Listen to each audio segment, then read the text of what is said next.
Okay, so with this we are starting the new chapter today in our 4th class. Chapter का नाम क्या है? Chapter का नाम है prepositions. ओके, सी मैं कल भी आप लोगों को क्या बोल रही थी? मैं बोल रही थी कि जब भी हम इंग्लिश का कोई भी वर्ड पढ़ते हैं या कोई भी स्टेटमेंट पढ़ते हैं तो हम उसे स्प्लिट करके पहले उसका मतलब समझते हैं. ठीक है, तो चैप्टर का नाम क्या है? preposition. ठीक है, प्री प्लस पोजिशन, मतलब किसी भी वर्ड में उसकी पोजिशन से जस्ट पहले जो वर्ड लगे उसको हम क्या बोलेंगे? प्रेपोजिशन. ठीक है, तो प्रेपोजिशन क्या हुआ? ये डेफिनेशन मैंने यहाँ पे दी हुई है. लेटर ऑन जब आप खुद से कभी रिवाइज करेंगे तो आप इसको पढ़ के अपनी बेटर अंडरस्टैंडिंग इस पर्टिकुलर टॉपिक के बारे में डेवलप कर पाए, इसलिए. ठीक है, तो प्रेपोजिशन क्या होते हैं? अ word in a sentence which shows relationship of noun.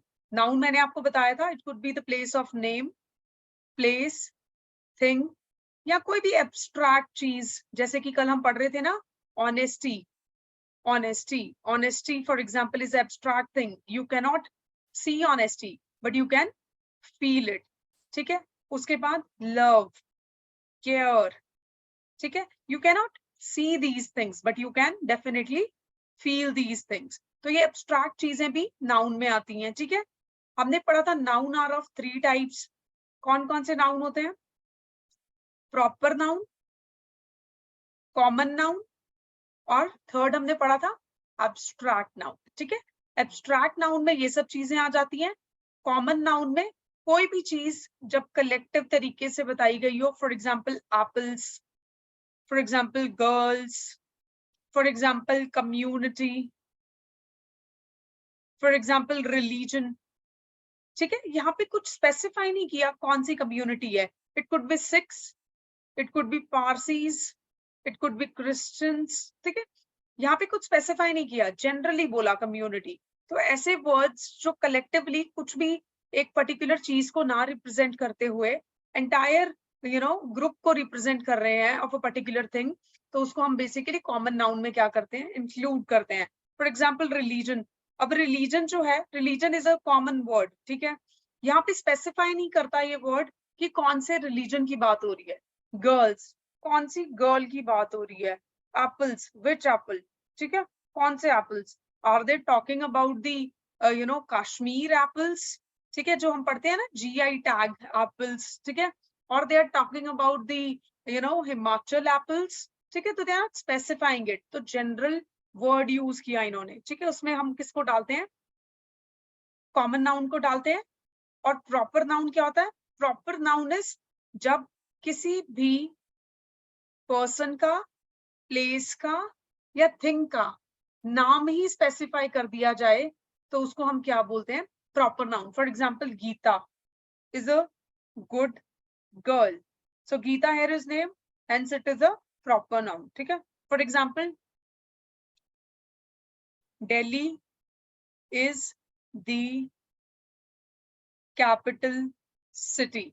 ठीक है, तो दिल्ली यहाँ पे क्या है? Name of the place, hence it is the proper noun. ठीक है, तो इस तरीके से ये क्या हो गया? Proper noun. ओके, आई होप ये सबको समझ आया होगा. अब हम चलते हैं आगे डेफिनेशन में प्रेपोजिशन की. क्या बोल रही है definition? A word in a sentence which shows relationship of noun, noun सबको समझ आ गया, and pronoun with some other noun और प्रोनाउन इन अ सेंटेंस. अब इसका मतलब क्या है? इसका मतलब है ये एक सेंटेंस है. ठीक है, इस सेंटेंस में कोई भी नाउन या प्रोनाउन यूज किया गया है. इस पर्टिकुलर नाउन या प्रोनाउन का relationship with some other noun or pronoun used in the sentence. ठीक है, इसको हम क्या बोलेंगे? ये जो रिलेशनशिप इन दोनों के बीच में एस्टैब्लिश करेगा, ऐसे वर्ड को हम क्या बोलते हैं? We call it preposition. So relationship of one noun or pronoun between the second noun or the pronoun is expressed by some words, and these words are known as prepositions. Right? अभी ऐसे words कौन से हो सकते हैं? उनका example मैंने यहाँ पे दिया हुआ है. क्या क्या वर्ड्स हो सकते हैं? On, at, in, at, on, of, with, under, above, over, below, into, by, to, across, after, behind, behind, etc. ठीक है, तो ये कुछ वर्ड्स हैं, ठीक है, जिनको हम प्रेपोजिशन की कैटेगरी में क्या करते हैं, रखते हैं। यहाँ पे ये कुछ वर्ड्स गलती से रिपीट हो गए, तो इनको मैं प्रिंटिंग मिस्टेक है, तो इनको मैं बाद में करेक्ट कर दूंगी before it gets delivered to you. ठीक है, तो यहाँ पे on, at, of, with, under, above, over, below, into, by, to, across, after, behind are some of the examples जो किसको बताते हैं, प्रेपोजिशंस को। तो ये वर्ड्स को हम क्या बोलते हैं, प्रेपोजिशंस। ठीक है, जो एक नाउन या प्रोनाउन का relationship with some other noun या प्रोनाउन क्या करते हैं, इस्टेब्लिश करते हैं। ठीक है, इन रिलेटिव वर्ड्स को क्या बोलते हैं, रिलेटिव वर्ड्स को हम प्रेपोजिशन बोलते हैं। इसको एग्जाम्पल से और अच्छे तरीके से समझते हैं। For example, Ramesh is standing at the school gate. So Ramesh here is a proper noun, school here is a common noun. So they are saying that Ramesh is standing at the school gate. So this noun and this noun, इन दोनों का relationship establish कर रहा है कौन सा word, at. Hence ये क्या है, preposition. Ramesh is standing at the school gate. For example, I am waiting for here is the preposition, my friends. I am waiting for my friends. I go to school by bus. ठीक है, by bus. तो यहाँ पे by is a preposition. by से अगर आपने कल वाला लेक्चर अच्छे से पढ़ा है और उसको रिवाइज किया है, आपको याद आ रहा होगा कि हमने कुछ वर्ड्स पढ़े थे। कौन कौन से वर्ड्स हमने एक रूल में पढ़ा था आर्टिकल्स में, कम, गो, जर्नी जैसे वर्ड्स जब यूज होते हैं किसी भी सेंटेंस में तो दो तरीके से यूज होते हैं, अगर उसमें बाय यूज किया गया हो या इन यूज किया गया हो। अगर बाय यूज किया है, for example, I go to school by bus और मे बी कार और मे बी जीप और मे बी ट्रेन। ठीक है, तो हम कोई भी आर्टिकल यूज नहीं करेंगे।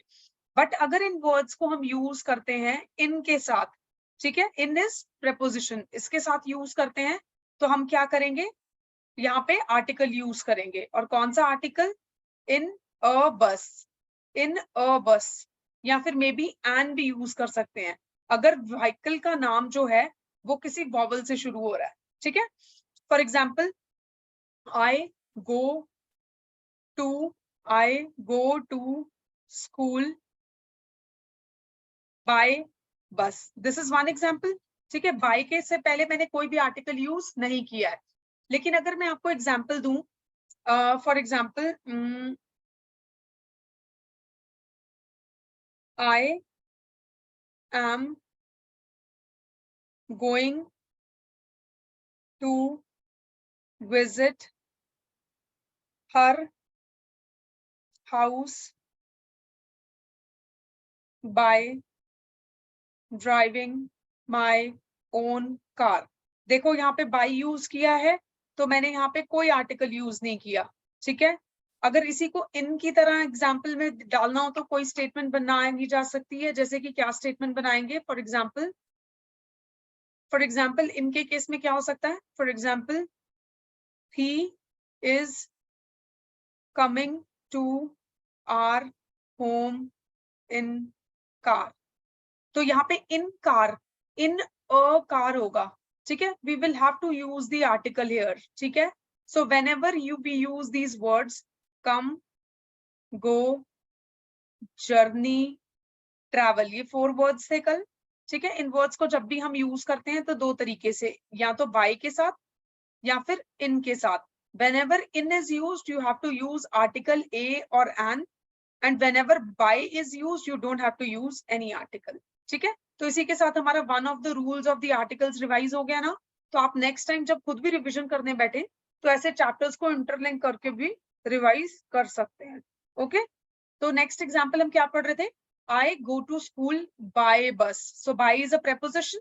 ठीक है, यहाँ पे there is a cat under the table, under is again a preposition, cat is noun, table is noun. ठीक है, तो दो नाउन्स के बीच में एक वर्ड जो लिंक एस्टैब्लिश कर रहा है that is under.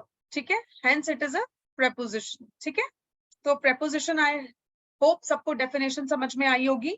If in a sentence there is one noun or maybe one pronoun, ठीक है, and there is another noun and there is another pronoun, a word which establishes the link between these two is known as preposition. Okay, and here are some of the examples of preposition. And जैसे जैसे हम chapter में आगे proceed करेंगे, हम बहुत सारे rules पढ़ेंगे और उन रूल्स में हम क्या पढ़ेंगे, हम पढ़ेंगे कि ये फॉर एग्जांपल जो भी prepositions हैं, इनको किन किन वर्ड्स के साथ क्या किया जा सकता है, यूज किया जा सकता है. ठीक है. With this I'm moving on to the next slide.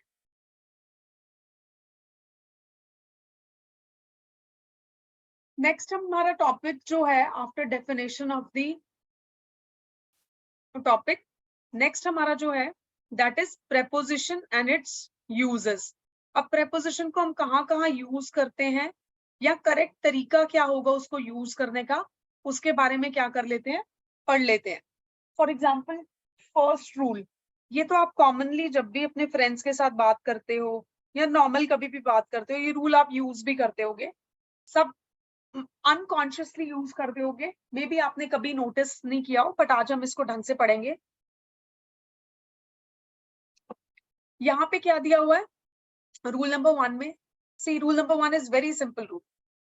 ये रूल क्या बोलता है, ये रूल बोलता है जब भी आप सेंटेंस में, if there is a sentence और उस सेंटेंस में आप एक डेफिनेट डे की बात कर रहे हो या टाइम की बात कर रहे हो या मंथ की या ईयर की या लोकेशन की या डेट की, इनमें से कुछ भी बात कर रहे हो, तो आपको क्या करना पड़ेगा, डिफरेंट डिफरेंट प्रेपोजिशंस क्या करनी पड़ेंगी, यूज करनी पड़ेंगी. ठीक है.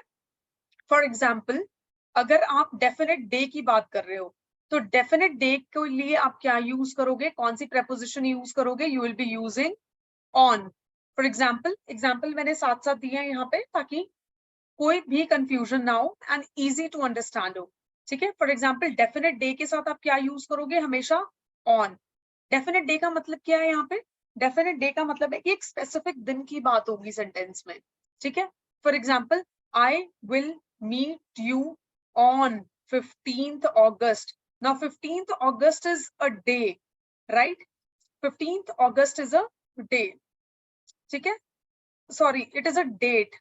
मैंने ये एग्जाम्पल्स इंटरचेंज कर दिए. I will make this correction also.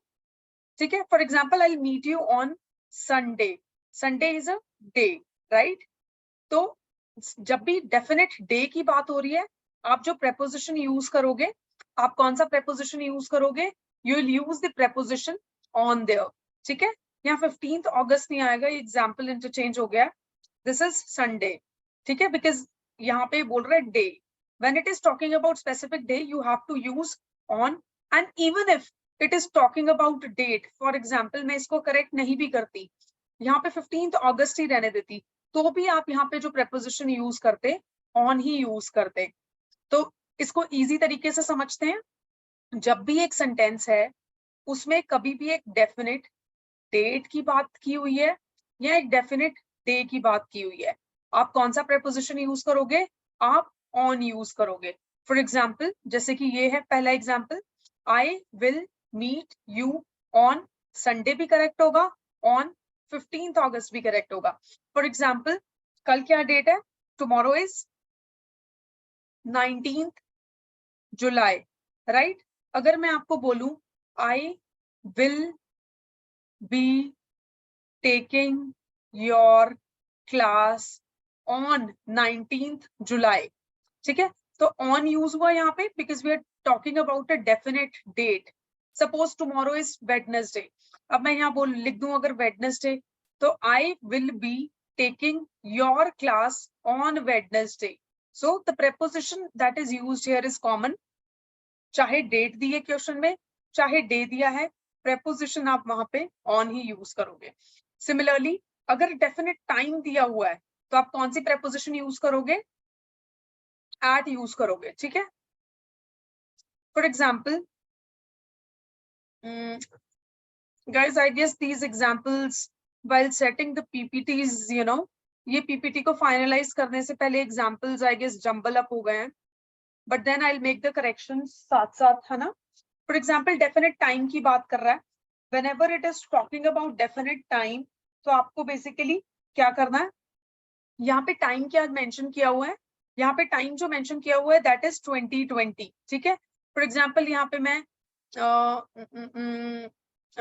9 o'clock, ठीक है, 9 o'clock इज द टाइम, ठीक है। तो मैं यहाँ पे बोलूँ डेफिनेट टाइम क्या होगा, 9 o'clock, I will meet you at 9 o'clock, ठीक है, at 9 o'clock. So whenever it is talking about definite time, it will be I will be meeting you at 9 o'clock, ठीक है। तो जब भी definite time की बात होगी आप क्या यूज करोगे, at यूज करोगे। Next is definite month. Whenever it is talking about definite month, जो preposition यूज होगा that will be in. For example, I will meet you in December. तो यहाँ December जो है एक definite month है, वो exactly अपना मिलने का महीना बता रहा है कि December में मैं आपसे मिलूंगा। तो December is a definite month that is given. Hence the preposition used here is in, right? So definite day के साथ और definite date के साथ आप कौन सा preposition use करोगे? You will be using on. It, for example, I will meet you on 15th August भी correct होगा, और अगर day दिया हुआ है तो on Sunday भी क्या होगा, correct होगा। Second is time. Time के केस में for example, I will meet you at 9 o'clock. तो ये क्या है, time है, hence यहाँ पे क्या use हुआ, at use हुआ, right? Next is definite month. Month के केस में आप कौन सी preposition यूज कर रहे हो, in. I will meet you in December. Since December is a specific month, a definite month that is given, hence the preposition used here is in. Next is definite year or week. Definite year और week में क्या हो जाएगा, यहाँ पे year, see ये वो example और ये example दोनों jumble up हो गए ना। Definite year या week mentioned है, तो आप कौन सा preposition यूज करोगे, in यूज करोगे। For example, I will meet you in 2023, right? तो definite year जब mentioned है तो क्या यूज करोगे, in यूज करोगे, ठीक है। Similarly, अगर एक definite location दी हुई है, मिलने की suppose location भी specify कर दी, तो आप जो preposition यूज करोगे that will be at. For example, I will meet you at Delhi. At क्यों लिखा, because definite location is given, right? और date और day का concept मैं आपको बता चुकी हूँ। Since इसमें थोड़ा सा confusion है क्योंकि ये examples PPT को set करते हुए या save करते हुए jumble up हो गए हैं, ठीक है। I'll make corrections to them, but आपको फिर से easily समझाने के लिए so that कोई confusion ना हो, मैं इस rule को repeat कर रही हूँ। ये rule बोलता है कि जब भी एक statement में एक definite date या day mentioned है, तो आप कौन सा preposition यूज करेंगे, on. For example क्या था, I will meet you on Sunday भी हो सकता है because it is day, ठीक है, या फिर on 15th August भी हो सकता है because it is a definite date, right? Definite time का example क्या होगा, definite time का example होगा I will see you at 10 a.m. So definite time is mentioned, hence the preposition used is at. और यहाँ पे क्या लिखा है कि definite time के साथ हम क्या यूज करेंगे, at. Similarly, definite month अगर दिया हुआ है तो आप जो preposition यूज करोगे that will be in. I will meet you in December, right? Definite year and week के केस में यहाँ पे आप क्या यूज करोगे, again you will use the same in. For example, I will meet you in August. See, ठीक है, I will meet you in, sorry, year है ना, तो I'll meet you in 2023, ठीक है। Definite location अगर दी हुई है तो at यूज करोगे, I will meet you, I will take your English classes at Arunachal Pradesh. So definite place is given, hence यहाँ पे क्या preposition यूज हुआ, at. Definite location के साथ at as a preposition use होगा। और definite date I have already told you on use करेंगे. I hope with this rule number 1 is clear and we have given sufficient time to rule number 1. ठीक है, and I hope आपको याद भी हो गया होगा अब ये. With this I am moving on to rule number 2. Rule number 2 बहुत ही सिंपल रूल है और ये रूल क्या बोलता है?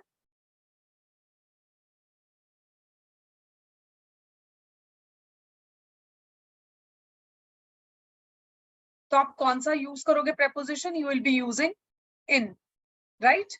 And in case if death is by the means of disease, then in that case you will be using कौन सा preposition? You will be using of as a preposition. ठीक है? For example, her uncle died in road accident. यहाँ पे in इसलिए use किया because the death is happening because of accident. So whenever in statement the death is happening because of the accident, you have to use the preposition in.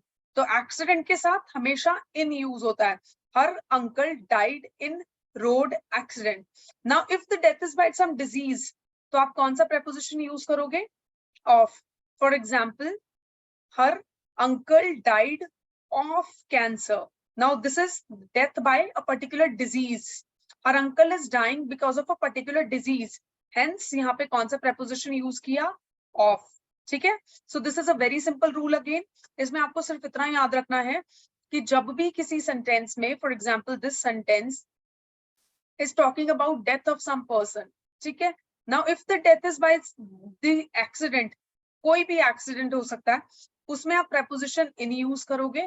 But if the death is by some disease, तो आप कौन सा preposition use करोगे? You will be using of, right? Her uncle died in a road accident and her uncle died of cancer. It could be of TB. It could be of malaria. ठीक है? It could be any disease. But whenever the death is happening because of disease, use of, right? I hope with this, I'm able to make rule number 2 also clear to all of you. And please pardon me for these mistakes today. वो PPT set करते हुए ये छोटी-छोटी mistakes जो हैं वो हुई हैं, but I'll correct this before this PPT reaches you, right? उसके बाद हम next move on करते हैं rule number 3 पे. Rule number 3 क्या है? Rule number 3 क्या बोलता है कि जब भी आप tools, instrument या weapon की बात करते हो, आपको एक preposition use करना है with. So the preposition is with. With preposition को हम कहाँ use करते हैं? जब भी किसी tool, instruments या weapons की बात होती है. इसको example के साथ better तरीके से समझते हैं. For example, she always writes with a pencil. ठीक है? So pencil here is a tool which is used to write. So she always writes with a pencil. Hence with is used. ठीक है? Draw a circle with compass. Now compass is again a tool which is used in mathematics या फिर directions को वो करने के लिए, navigate करने के लिए. ठीक है? तो with the compass. Hence we have used with this, right? This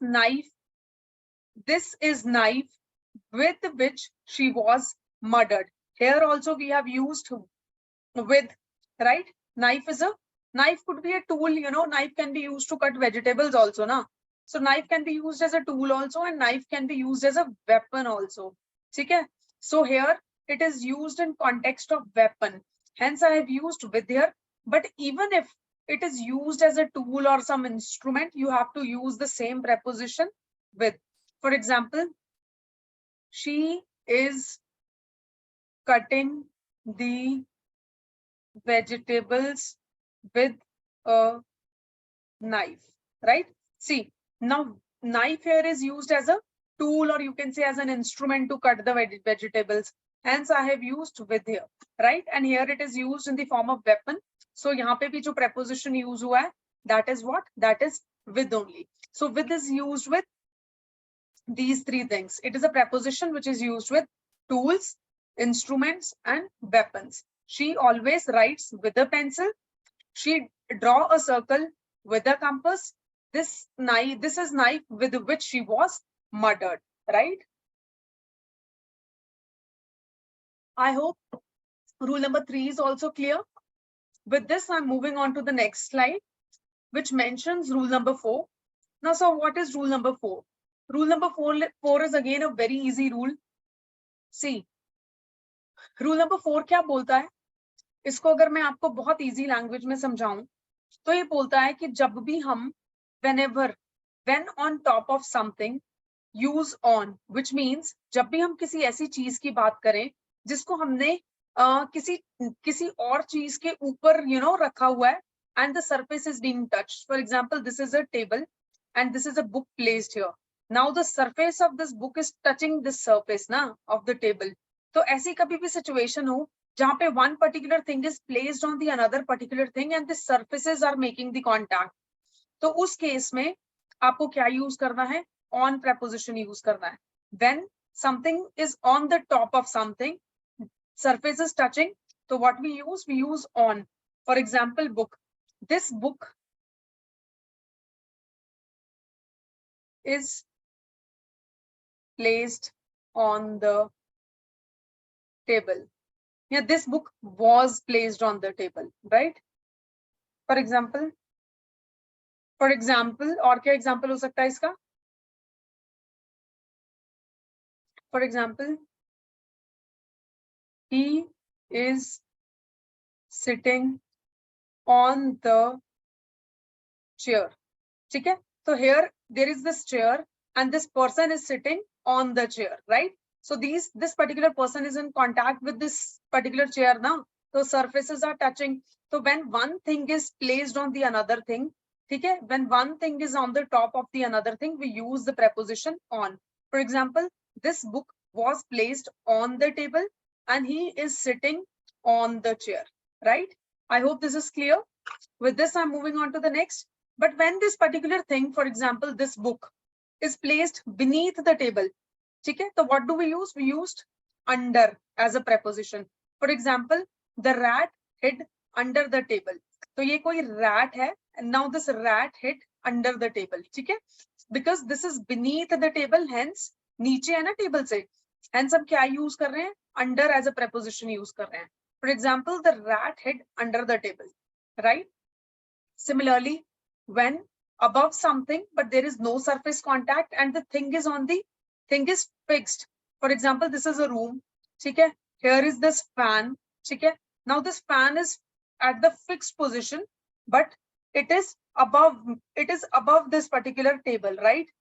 But they are not touching each other now. So if there is something like this, कि जब कोई भी चीज जो है वो एक दूसरे को टच नहीं कर रही है, this particular thing is not touching this thing, right? There is no surface contact and this thing जो top पे है, that is at some fixed position. तो उस केस में आप क्या use करोगे? Above use करोगे, ठीक है? Right? For example, there is a fan above my head. Now fan is at a fixed position, but there is no contact of me with the fan.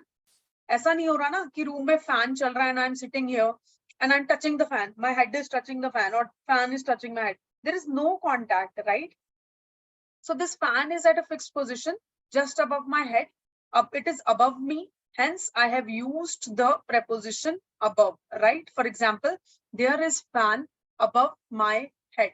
But then what if there is something which is above me, but it is in motion? It is moving from here to there and here to there, right? It is not at a fixed position. In such case, we use preposition over. For example, the aeroplane flew over the building. Now this is a building, okay? So aeroplane is okay, flying over the building. It is not touching the building. Neither it is at a fixed position. It is moving this way, right? Hence, इसके लिए कौन सा preposition use किया है? Over use किया है, right? The aeroplane flew over the building, right? Now, when we talk about level, position, or rank, we use below. For example, there is some organization, right? और जब भी हम organization की बात करते हैं या whenever you will start working, तो जिस भी office में आप काम करोगे, you will see कि there is a definite hierarchy, ठीक है? आपका boss होगा, अब उसके नीचे फिर उसका कोई junior होगा, which will definitely be your boss. उससे नीचे कुछ एक employees होंगे, ठीक है? Suppose you are here, right? There is this boss, who is reporting to his own boss, right? So this is a definite hierarchy. So when it is talking about a definite hierarchy ना, जब कोई भी sentence ऐसे एक definite hierarchy की बात कर रहा है, तो आप कौन सा preposition use करोगे? Below. See, you are working below this particular person, right? ठीक है, तो उस केस में आप क्या use करोगे? You will be using the preposition below, right? So ये rule बहुत simple था, इसमें बस इतना बोला गया था number 1 पे कि जब भी हम किसी चीज की बात करते हैं, and when there is something जो which is lying at the top of something, जब भी कोई चीज, for example this is object number 1, this object is lying on the top of object 2, ठीक है, hence I have used the preposition on.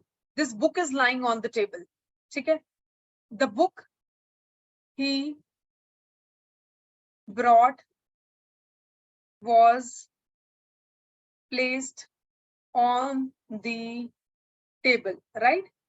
ठीक है, तो ये चीज हुई. उसके बाद नेक्स्ट क्या है? नेक्स्ट जो है that is when something is placed beneath of something. अब यही बुक को आप उठा के टेबल के नीचे रख दो. For example this is a table, you place this book here, right? तो आप इस सेंटेंस को कैसे लिखोगे? The book is placed under the table, right? तो इसको नीचे रख दिया तो इसको अंडर बोल दिया. उसके बाद नेक्स्ट क्या होगा? when above something, when something, for example, let me just clear it, ठीक है. नेक्स्ट क्या बोल रहा है? नेक्स्ट रूल का नेक्स्ट पार्ट क्या बोलता है? when above something, for example this is a room, ठीक है, now this fan is on the ceiling of the room and I am sitting here, right? so this fan is above me, मेरे से तो ऊपर ही है ना ये fan, but this fan is at the fixed position, position भी fixed है. hence हम क्या बोलते हैं? हम क्या बोलेंगे? हम बोलेंगे कि the fan, there is a fan above my head, right? because it is at a fixed position and it is above me. hence मैंने क्या यूज किया? कुछ भी चीज जो हमारे ऊपर है, ठीक है, लेकिन एक फिक्स्ड पोजिशन पे है, तो उसके लिए जो आप प्रेपोजिशन यूज कर रहे हो दैट इज above. लेकिन अब यही चीज जो मुझसे ऊपर है, लाइक मुझसे ऊपर है, but this is in motion, flying है ये. for example it could be a bird also, right? ठीक है, तो उसको मैं बेसिकली क्या यूज करूंगी उसके लिए? preposition over. for example the aeroplane flew over the building, right? level, position, rank, यानी कि हायरार्की के लिए आप कौन सा वर्ड यूज करोगे? below as a preposition use करोगे, right? for example there are 17 employees who usually work below the head of the department, right? there are 17 employees who usually work below the head of the department. Since it is talking about the hierarchy, HOD is the topmost position of some department, right? अब वो बोल रहे हैं इस HOD के नीचे there are some employees which are working. तो ये इसके अंडर नहीं आप यूज करोगे, you will be using below if it is talking about the hierarchy, right? तो ये जो है कुछ prepositions हैं जो आपको सिर्फ इन्हीं conditions में क्या करनी है? यूज करनी है. For example, you need not worry as the water in the river is below the danger level, ठीक है? so it is below the danger level. below मतलब suppose for example this is a river which is flowing, ठीक है, and it has been estimated this is a कि अगर river का level यहाँ तक है तो it is safe, but then if it raises to the embankment यहीं तक आ जाता है for example, तो it is not safe. तो अगर वो below the danger level है तो हम उसको below use करेंगे ना, because it is नीचे danger level से. hence यहाँ पे जो preposition use हुआ that is below, ठीक है. but there are some exception to the rules. for example वो बोल रहा है कि जब भी sentence में आप use करो over, कुछ भी sentence में अगर किसी भी चीज को cover करने के लिए use हो रहा है तो आप over use करोगे, right? यहाँ पे over हमने किस लिए use किया था? पहले एक condition में use किया था when something is above this particular person and it is in the motion, flying motion, तो हम over use कर रहे थे. but then to cover something, for example bed sheet है, आप बेडशीट जब स्प्रेड करते हो बेड के ऊपर, व्हाट डू यू से? यू से spread the sheet over the bed. So you are using this sheet to cover the bed ना. When you use something to cover something, you use over there also. ठीक है? तो आपको इस particular एक case के अलावा ओवर का यूज के लिए ये एक पर्टिकुलर केस भी क्या करना है, याद करना है. ठीक है? When the sentence talks about covering something, you have to use over. For example, there is roof over our head. The roof is covering the head na. We are sitting in a room. Okay? This is me sitting in the room. So this roof is covering, it acts like covering over my head na. क्योंकि अगर बारिश होगा तो नहीं पड़ेगा. It acts as a covering. It has covered me from all the three sides, right? For example, spread the sheet over the bed. For example, this is a bed. When you spread the sheet over the bed, you are covering the entire bed. Hence, we are using the word over. So whenever a sentence talks about covering something, you have to use only one preposition, that is over, right? See, we have spent sufficient time on rule number 4. If there is any confusion, you just read it once. I'll clear again, right? With this, I'm moving on to the next rule that is there, rule number 5. See, what does rule number 5 says? Rule number 5 is a very easy rule. I'm sure you'll not be confused in that, right? So what does rule number 5 says? See, rule number 5 talks about these three words: contain, fill और pour. ठीक है? Contain का मतलब क्या होता है? Contain का मतलब होता है, see, when you know, for example, this is a pot. ठीक है? When you put some water in this, what do we say? That this pot is containing this water ना. This pot is holding this water. तो ये pot के अंदर क्या है? पानी है. ठीक है? Which means ये pot क्या कर रहा है? इस पानी को अंदर रखे हुआ है, contain किए हुआ है. So whenever we use this word, whenever we see this word contain in the sentence, you have to use the preposition in. For example, there is some tea in pot. Tea is already there in the pot. For example, this is the pot, right? Okay? And you have put some tea in this. So how do we say it? Tea is already there inside the pot now. So what do we call it? We call it there is some tea in the pot, which means this pot is already containing the tea. Okay? So whenever any sentence give you the idea of something is being contained in it, you use the preposition in there, right? Right? पर फिर कुछ और तरीके के भी sentences होंगे जहां पे आपको पता चलेगा कि आप फिल कर रहे हो या you are pouring something into something, right? In that case you will be using into. For example, I poured some water into the glass from the pot.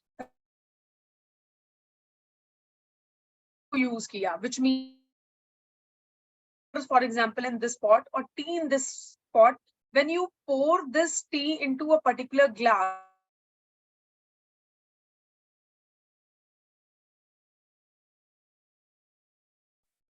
Statement आपको क्या सेंस दे रहा है? ठीक है? अगर वो कंटेन वर्ड का सेंस दे रहा है, मतलब जो मीनिंग निकल रहा है दैट इज समथिंग लाइक कि कंटेन कर रहा है कोई पर्टिकुलर एक पॉट या पर्टिकुलर जार या पर्टिकुलर फ्लास्क, कुछ भी कंटेन कर रहा है, मतलब the water is suppose already there, the tea is already there in it. ठीक है? तो you will use the preposition in. For example, the tank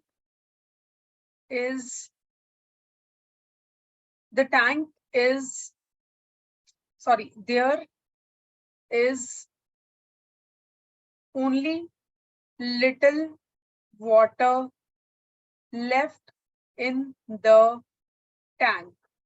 So I have used the preposition in here because it is saying कि only थोड़ा सा पानी ही रह गया है टैंक में, मतलब कि टैंक में पानी क्या है? कंटेन्ड है. For example, this is a tank. ठीक है? only little water is left, which means there is some water already there ना. तो मतलब ये टैंक जो है it is already containing some water. तो ये हमें एक रेफरेंस दे रहा है कंटेन का. हेंस यहाँ पे जो मैंने preposition यूज किया दैट इज इन. लेकिन अगर मैं बोलूं, फॉर एग्जाम्पल, फिल कर रहे हैं या पोर कर रहे हैं, इन दोनों वर्ड्स में से कुछ यूज हुआ. फॉर एग्जाम्पल, पोर का पहले ले लेते हैं. For example, I poured some water from flask in the glass to drink. See, I have used two preposition here. मैंने ये एग्जाम्पल जानबूझ के लिया ताकि मैं आपको इन एंड इनटू दोनों का डिफरेंस क्या करूं, समझा सकूं. For example, I poured some water from flask. ठीक है, I poured some water from flask into the glass. मतलब there was this flask, right, which already contained some water.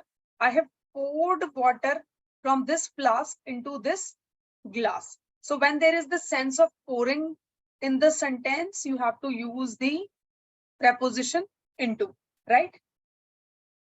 Right? So this is this rule number 5, which says whenever a sentence gives you the reference to this particular word contain or maybe fill or pour, you have to use two different prepositions. Contain के साथ आप क्या use करोगे? In preposition. Fill या pour के साथ आप क्या use करोगे? Into preposition. In contain के केस में example क्या पढ़ा? There is some tea in the pot. और pour या fill के केस में I poured some water into glass. So here the preposition that is used is into glass, right? With this, I'm moving on to the next rule, that is rule number 6. See, rule number 6 is very easy. इसको बहुत simple words में समझते हैं. देखिए, for example, this is a tree. ठीक है, अब ये जो tree का shade है, for example, this is sun, right? अब ये जो tree का shade है, ऐसे पड़ेगा. तो ये tree का shade, suppose इतना area is comes under the tree shade, right? Sun इधर से आया है. See, the sun rises from the east. We all know that, है ना? तो जब sun east में होगा तो shadow इस side पड़ेगा ना. For example, ये tree का shadow region है. अब यहाँ पे कोई bird बैठी है, ठीक है? So it is sitting, you know, in the shade or boundary of this shade.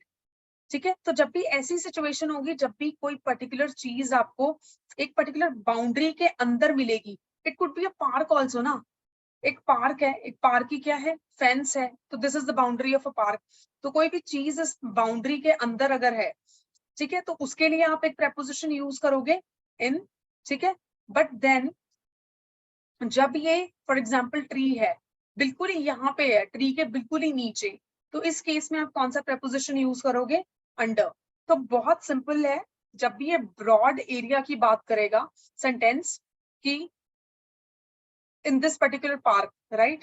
ये within the boundary of this park, यहाँ पे कहीं पे भी, यहाँ पे कहीं पे भी, यहाँ पे भी, but it should be within the boundary. ठीक है, और मे बी अगर ये tree है and sun is overhead, तो इसकी shadow ऐसे बनेगी. ठीक है, अब ये यहाँ पे कहीं पे भी है, in the shade of tree. ठीक है, तो आप क्या यूज करोगे? शेड या बाउंड्री के केस में आप इन यूज करोगे.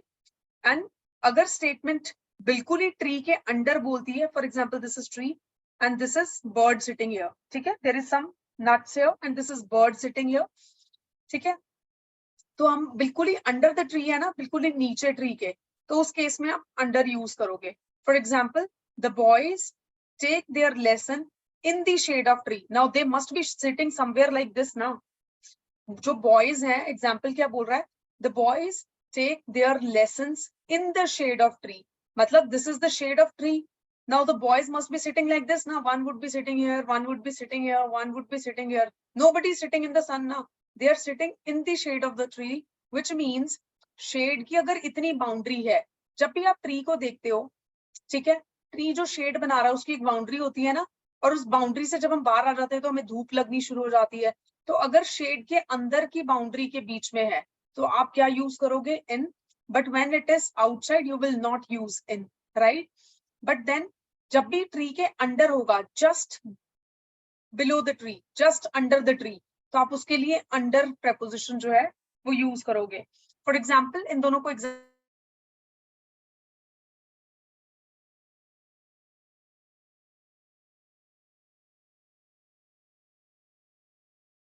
के केस में the boys take their lesson under the tree, which means ये, ठीक है. Whereas अगर शेड में बैठे हैं तो ये they can be here also, here also, here also, here also. मतलब जरूरी नहीं है वो ट्री के नीचे हो, ठीक है। जब नीचे बैठे हैं तभी हम अंडर यूज करेंगे, बट अगर शेड में बैठे हैं यानी यहाँ पे या यहाँ पे, not necessarily under the tree, बिल्कुल ट्री के नीचे नहीं है लेकिन कहीं पे भी साइड पे शेड के अंदर बैठे हैं तो हम इन प्रपोजिशन को यूज करेंगे। I hope with this I have made my point clear, ठीक है। इसके दो और एग्जांपल्स हम देखते हैं ताकि आपको कंफ्यूजन ना हो। For example, birds are sitting in the tree. For example, this is a tree, ठीक है। Now the bird is sitting somewhere in the tree, you know, कहीं पे भी ट्री में, ठीक है, बैठी है, तो हम उस केस में क्या यूज करेंगे, इन द ट्री, ठीक है। लेकिन अगर ब्रांचेस की स्पेसिफिकली बात करता है तो आप क्या यूज करोगे, ऑन द ट्री। अब यही अगर वो बोल दे कि birds are sitting under the tree, which means they are sitting somewhere here, right, just नीचे ट्री से, ठीक है। तो इस तरीके से ये एग्जांपल्स जो हैं आप यूज कर सकते हो, ठीक है। या एग्जांपल्स को देख के आप, या एक्सरसाइजेस जब मैं आपको दूंगी उनको प्रैक्टिस करके you can definitely you know see कि इन दोनों का डिफरेंस क्या है। आई होप वैसे तो सब समझ आ गया होगा। See shade is a bigger area ना, एक बार और एक्सप्लेन करने के लिए, shade is a bigger area, अगर ट्री बड़ा है तो वो शेड क्या होगा, बिगर एरिया होगा। तो person would be sitting here also ना, तो इसका मतलब ये नहीं है कि वो ट्री के नीचे ही बैठा है। There is this one person who is sitting just under the tree, तो इसके लिए हम क्या यूज करेंगे, अंडर, बट इसके लिए इन यूज करेंगे, in shade, because is sitting in the shade, definitely इस बाउंड्री के, शेड की बाउंड्री के अंदर है, ठीक है, लेकिन शेड में है, तो इसलिए हमने क्या यूज किया, इन यूज किया, ठीक है। आई होप ये रूल आपको क्लियर हो गया होगा, ठीक है। With this I am moving on to the next rule. Next rule क्या बोलता है, रूल नंबर 7। रूल नंबर 7 बोलता है कि जब भी स्टेटमेंट में लार्जर एरिया की बात की जाए तो आप इन यूज करोगे, लेकिन जब डेफिनेट लोकेशन की बात की जाए तो आप एट यूज करोगे, ठीक है। If you remember, if you remember, हमने रूल नंबर 1 जब पढ़ा था तो हमने यहाँ पे क्या पढ़ा था, हमने पढ़ा था कि डेफिनेट लोकेशन के साथ, ये डेफिनेट लोकेशन के साथ हम कौन सा प्रेपोजिशन यूज कर रहे थे, at. Now the similar thing is repeated there, ठीक है, which will make it quite easier for you people to understand कि जब भी हम लार्जर एरिया की बात कर रहे हैं तो आप क्या यूज करोगे। जब भी हम लार्जर एरिया की बात कर रहे हैं तो आप एक प्रेपोजिशन इन यूज करोगे, बट देन डेफिनेट लोकेशन जब दी हुई है तो आप एट यूज करोगे। इसका एग्जाम्पल क्या होगा, for example, he lives in the big bungalow. Now the bungalow is a larger area, right? Hence I have used in here. I like walking in the garden. Now the garden could be as big as anything. So garden is a big area. It is a large area. Hence I have used the preposition in, right? अब definite location का क्या example है? For example, the bus did not stop at the bus stop. Now the bus stop is a definite location ना, the bus was supposed to stop at bus stop. So buses कहाँ रुकती हैं, bus stop पे ही रुकती हैं, तो bus stop जो है एक definite location है, ठीक है। Hence इसके साथ क्या use किया, at use किया, right? And next example is I shall receive you at station. Why I have used at here, because the station is a definite location, right? इसका एक और example मैंने बनाया, ठीक है, wherein I have used both of these, in भी और at भी, मतलब larger area के context में भी आपको better समझ में आए और definite location के case में भी आपको better समझ में आए। क्या example बनाया, he lives in Delhi. Now Delhi is a very big city, right? Delhi is a very big city, but in Delhi CP is a very small area. Hence I have used he lives in Delhi, since Delhi is a larger part, at CP. Now CP is just a small area in Delhi, right? So at CP, CP is a specific location in Delhi, right? So CP is a definite location in Delhi, and Delhi here is considered as a larger area, ठीक है। So hence I have used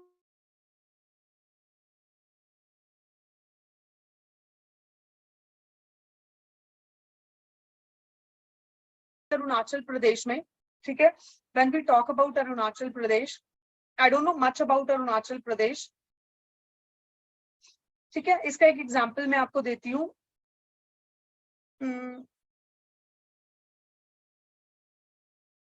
For example, CS Mentors is located in Arunachal Pradesh at maybe some of the location जो भी CS Mentors की location होगी, for example Itanagar, at Itanagar, or maybe any specific location that is there, right? ठीक है, तो कोई भी specific location जो है वहां पे आप इसको mention कर सकते हो, ठीक है। इसी तरीके से और भी एग्जाम्पल्स हो सकते हैं। For example Ram lives in India और मे बी पंजाब, कोई भी लोकेशन हो सकती है। India is a bigger region, Punjab is again a bigger region. India के केस में अगर मैं स्मॉलर रीजन देखूं तो it could be any of the state ना, ठीक है। तो Ram lives in India at Punjab, ठीक है, and Ram lives in Punjab at Lahori Gate, for example, right. तो कुछ भी एग्जाम्पल हो सकता है, but when the larger area is talked about you have to use in as a preposition, and when a definite location, for example Lahori gate is used, you have to use preposition at, right? For example, I don't know much about Arunachal, but you can see अगर अरुणाचल की बात हो रही है तो आप in use करोगे, in Arunachal at a specific location, जहां पे भी आपका घर है या जहां पे भी इंस्टीट्यूट है वो specific location, for example sector 13, sector 24 और मे बी एनीथिंग, राइट। तो इस तरीके से फॉर एग्जाम्पल एट अरुणाचल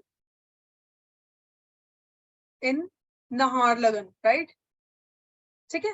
तो इस तरीके से Arunachal is a bigger area, but in Arunachal Naharlagun is a small place ना, so hence I've used in here, right? I hope with this rule number 7 is also clear. When you talk about a large area, you use what? You use in, but when you talk about definite location, you use at, right? In Arunachal at Naharlagun, right? Got it? With this, I'm moving on to the next rule. Next rule is rule number 8.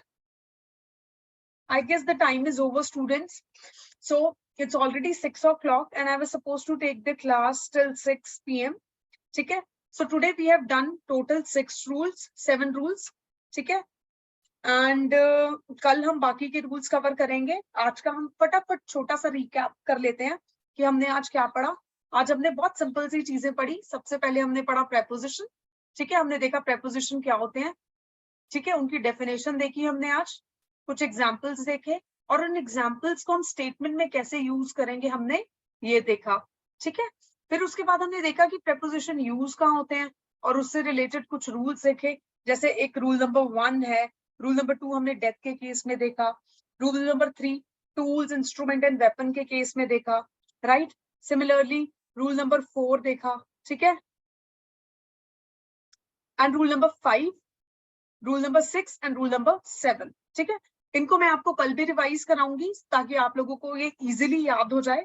Meanwhile अगर आपको कुछ भी इनमें doubts होंगे तो आप मुझसे पूछोगे कल क्लास में, ठीक है। और इसको कल दोबारा से रिवाइज करेंगे ताकि आप लोगों को कोई कंफ्यूजन ना रहे इफ एनी, ठीक है। And with this I am winding up the class for today and we will start the class tomorrow again at 5 p.m. from here onwards, right? We will be revising this first and then we will move on to rule number 8, okay? Okay students, with this have a good evening and I shall see you tomorrow at 5 p.m. right? So I'm stopping the lecture here. Thank you so much for joining.